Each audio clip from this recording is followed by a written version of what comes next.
आज मैं लेकर आ रही हूँ साल 2020 में रिलीज हुई movie the legend of the five की स्टोरी।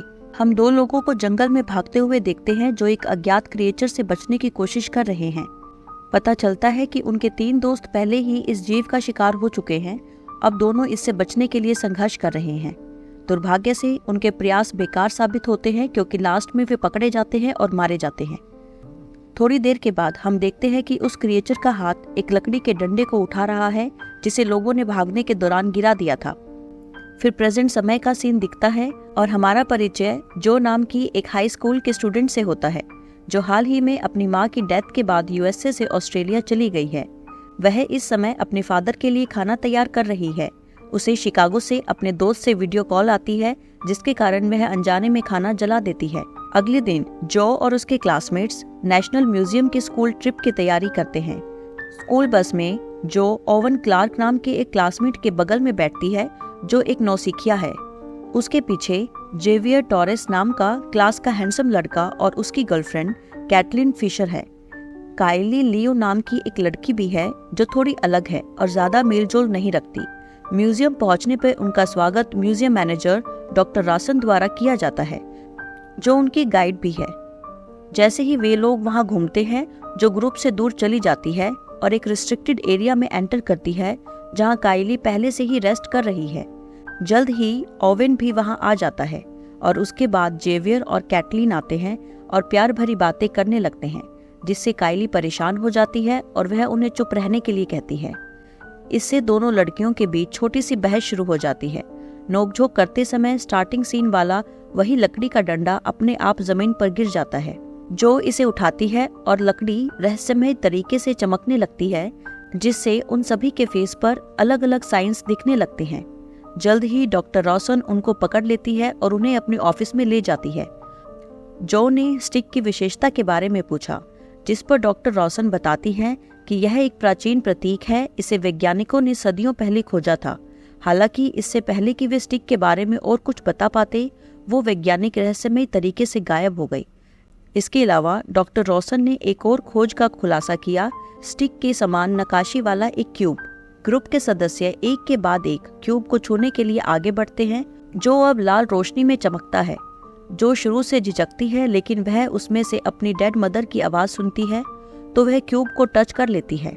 क्यूब पर सभी के हाथ होने से डॉक्टर रॉसन सहित सब लोग अचानक टेलीपोर्ट हो जाते हैं और खुद को एक रेगिस्तान के बीच में पाते हैं। फंसे हुए महसूस करने पर छात्र घबराने लगते हैं लेकिन डॉक्टर रॉसन उन्हें दिलासा देती है और मदद की तलाश में पास के जंगल की ओर जाने की सलाह देती है। जैसे ही वे जंगल के अंदर तक जाते हैं उनका सामना मुर्दुक नाम के एक बुजुर्ग व्यक्ति से होता है जो पौधों से ढका हुआ था। उन्हें देखकर मुर्दुक बोलता है कि समय आ गया है। वह जो को पृथ्वी के बच्चे कहकर बुलाता है जबकि बाकी को आउटसाइडर्स। ग्रुप को समझ नहीं आया कि वह क्या कर रहा है लेकिन इससे पहले कि वे आगे बात कर सके उन्हें किसी प्राणी की दहाड़ने की आवाज सुनाई देती है जिसके बारे में मुर्दक का कहना है कि वह जंगल के गार्जियन की है।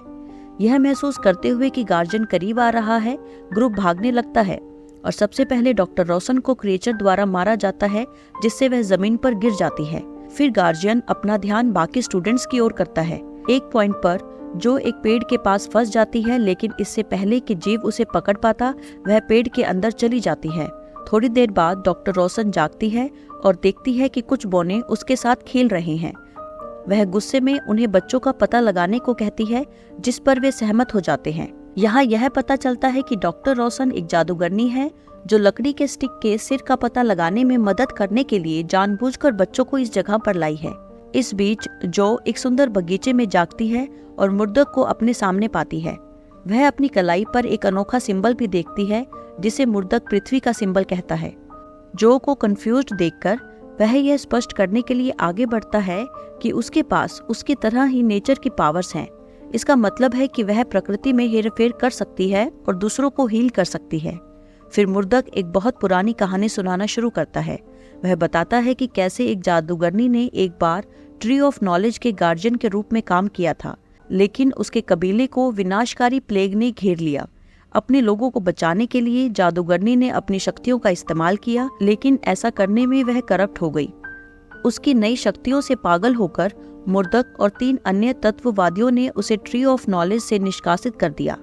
तब से वह लगातार पेड़ की सुरक्षा को तोड़ने की कोशिश कर रही है।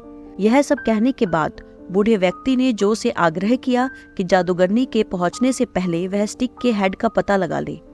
इस सब से अभिभूत और कंफ्यूज्ड होकर जो चली जाती है और जल्द ही डॉक्टर रॉसन से मिलती है। बातों के दौरान वह खुद को जादूगरनी के रूप में प्रकट करती है और मुर्दक की कहानी का खंडन करती है। फिर वह जो से स्टिक के हेड को ढूंढने में सहायता मांगती है, जिससे जो इस बात को लेकर असमंजस में रहती है कि किस पर भरोसा किया जाए। लेकिन जो इन मामलों में आगे बढ़ने से पहले अपने दोस्तों को ढूंढने का फैसला करती है। कहीं और ग्रुप के बाकी सदस्य एक ऐसे स्थान पर पहुंचते हैं जहां उनका सामना एक पहेली से होता है। उन्हें यह एहसास होता है कि उनमें से हर कोई एक विशिष्ट शक्ति से जुड़ा है। ओवेन पानी के साथ, जेवियर हवा के साथ, कैटलीन आग के साथ और काइलिन ईथर के साथ। वे अपनी अपनी पावर्स का यूज करके पहेली को हल करने का प्रयास करते हैं, लेकिन असफल होते हैं।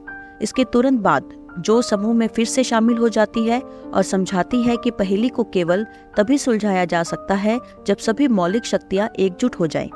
परिणाम स्वरूप वे अपनी मौलिक शक्तियों को जोड़ते हैं और उस स्थान से दूर टेलीपोर्ट हो जाते हैं। ग्रुप फिर जंगल के दूसरे हिस्से में पहुंचता है, जहां उन्हें एक नन्ही परी दिखती है जिसके पंख पर चोट लग गई है।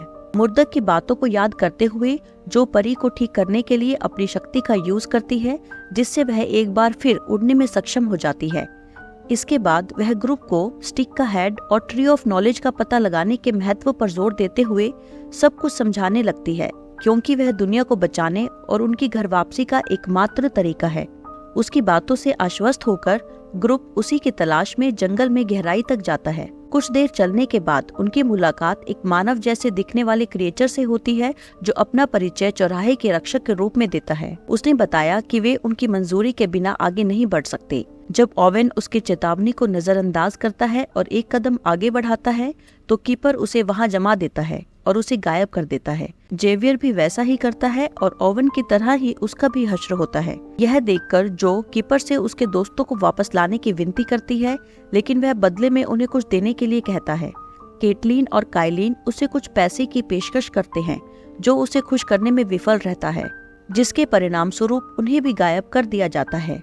आखिरी प्रयास में जो उसे अपनी मरी हुई माँ का कंगन देती है, जो कीपर के दिल को छू जाता है। उसके प्योर इरादे को पहचानते हुए वह जो के कंगन को लौटा देता है और उनके इच्छा की डेस्टिनेशन के लिए रास्ता खोल देता है। जो बर्फीले जंगल में पहुंच जाती है और उसे पता नहीं होता कि कहाँ जाना है, इसलिए वह रोने लगती है। कुछ क्षण बाद डॉक्टर रॉसन प्रकट होती है और फिर से उससे अपने स्टिक का हेड ढूंढने के लिए बोलती है। कुछ ही समय बाद जो ने जेवियर को देखा, जो उसे बर्फीले जंगल के बाहरी इलाके में ले गया। वहाँ उनकी मुलाकात अजीबोगरीब चेहरे वाली एक महिला से होती है, जिसे वीवर कहा जाता है। उसके पास अपनी इच्छा अनुसार कुछ भी बनाने की पावर है और इस समय वह घास और पेड़ बना रही है। जो और जेवियर उससे मदद मांगते हैं, जिस पर वह सहमत हो जाती है। फिर वह उन्हें दूसरे स्थान पर ले जाती है, जहाँ वे कैटलीन और काइलिन से मिलते हैं। पता चलता है कि दोनों को अनवीवर नाम का एक व्यक्ति यहाँ लाया है। यह महसूस करने पर कि उनके ग्रुप का एक सदस्य अभी भी लापता है, वीवर एक पोर्टल बनाती है, जिसके माध्यम से वे गार्जियन को ओवेन का पीछा करते हुए देखते हैं।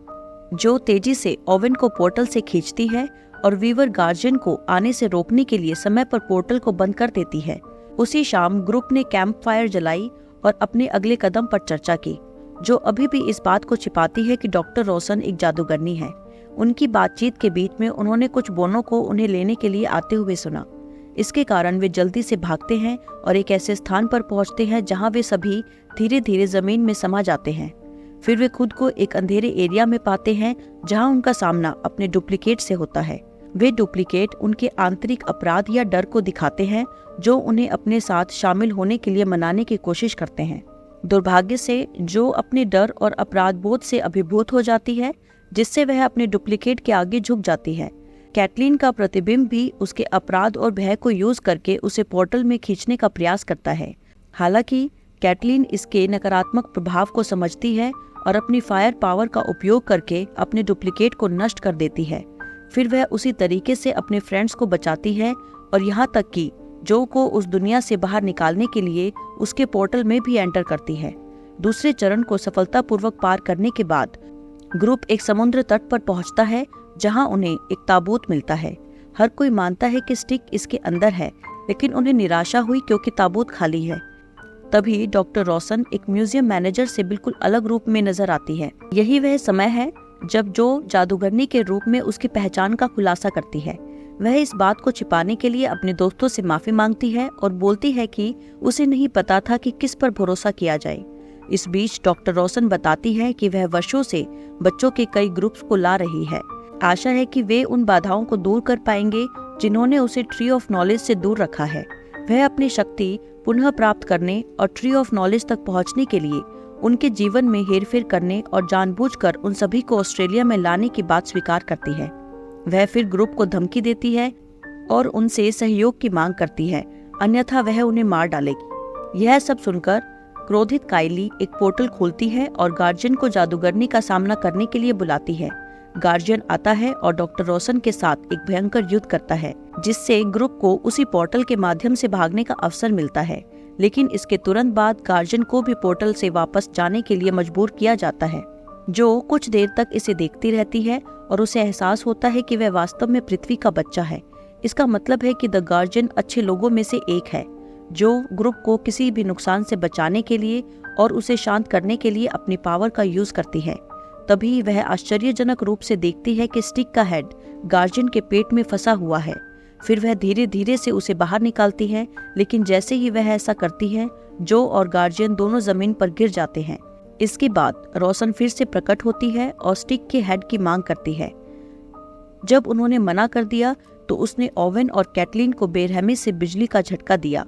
कुछ क्षण बाद जो अपने पैरों पर खड़ी हो जाती है और अपने दोस्तों की सुरक्षा के बदले में स्टिक का हेड रोशन को सौंप देती है। आखिरकार वह जो चाहती थी उसे पाने के बाद रोशन जो को ले जाती है और सेफ्टी बैरियर को तोड़ने के लिए स्टिक का यूज करती है। वहां उन्हें मुर्दक मिलता है जो पेड के गार्जियन के रूप में कार्य करता है। उनकी बातचीत से पता चलता है कि रोशन कोई और नहीं बल्कि उसकी बहन है। जब मुर्दक उसके रास्ते में आता है तो रोशन उसे मारने में कोई हिचकिचाहट नहीं दिखाती है। यह देखकर जो मुर्दक पर अपनी हीलिंग पावर का यूज करने की कोशिश करती है, लेकिन इसका कोई फायदा नहीं होता। मरने से पहले मुर्दक जो को एक महत्वपूर्ण संदेश देता है और उससे सब कुछ छोड़ देने को कहता है। जैसे ही मुर्दक की मृत्यु हो जाती है, क्रोधित जो ट्री ऑफ नॉलेज को नष्ट करने के लिए अपनी सभी शक्तियों का यूज करती है। रोशन अपनी शक्तियों को एक्टिव करने के लिए जल्दी से पेड़ में प्रवेश करती है, लेकिन पेड़ में विस्फोट हो जाता है, जिससे उसकी जान चली जाती है और सब कुछ खत्म हो जाता है।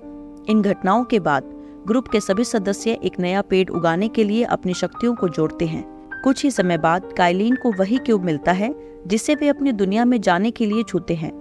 लास्ट सीन में हम जो और काइली को स्कूल में एक दूसरे से बात करते हुए देखते हैं और फिल्म समाप्त हो जाती है। Thank you so much for watching. Please like, share and subscribe for more videos like this.